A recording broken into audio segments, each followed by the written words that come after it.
Hi, welcome to this video. Today we're setting up a lab with Centrify report services. This service has been designed to be able to increase the speed on how reports are generated and to promote productivity and make sure that security and audit people get the reports that they need for attestation, SOX, PCI, you name it. The first video we're talking about requirements. The first thing I need to do is have a licensed version of Centrify or an evaluation version of Centrify 2016. Here it is. I need Active Directory with Centrify data. Notice that I have already Centrify zones, roles and rights and all that stuff. And I can even generate reports using the regular report center. Okay. The next thing I need to have is a service account. So this service account has to be an AD service account, and it needs two things. It needs to be able to replicate changes from AD into SQL Server, and it needs to be able to run as a service, because this solution has two components. One is the synchronization of role-based access control data from the Centrify zones into SQL Server, and the other thing is the add moves or changes to user objects or group objects, because those are the ones that you use as people or groups that you're going to assign rights. In order for you to create the service account, it's pretty straightforward. Most likely, if you're a Unix administrator, you will make that request to your Windows administration. If you are dealing with a Windows deployment, you may be the person doing this.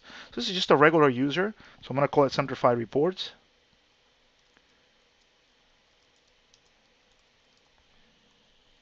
This can be a regular service account or a managed service account.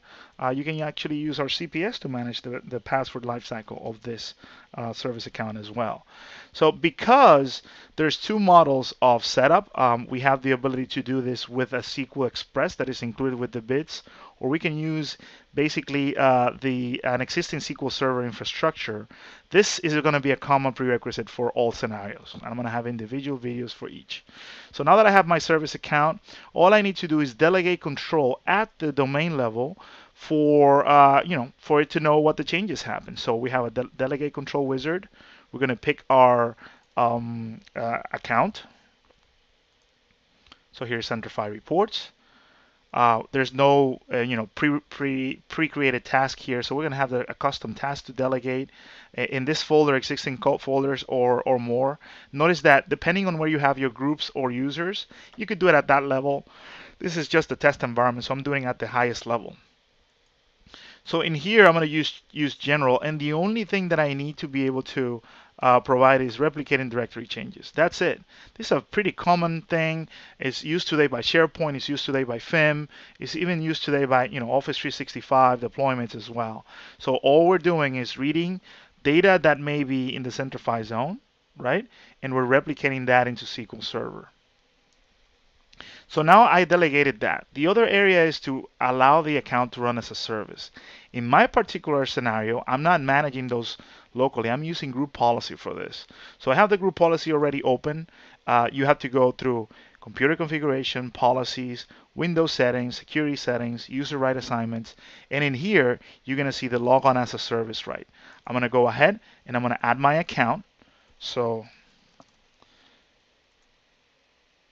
it's going to pick a lot of them. So here it is, right? And because my server is in .ou, I can basically run flush the group policies with GP update. So I can just run a command line. For example, here I'm running PowerShell, and I can do a GP update, and that's going to basically refresh the group policies that are in the domain in this case. You may be doing this in a standalone server and you're using local policies, but in my case.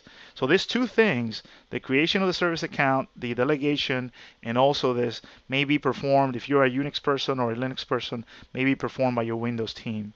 If this is a production deployment, most likely this is going to go through change control. And this is how we set up the prerequisites.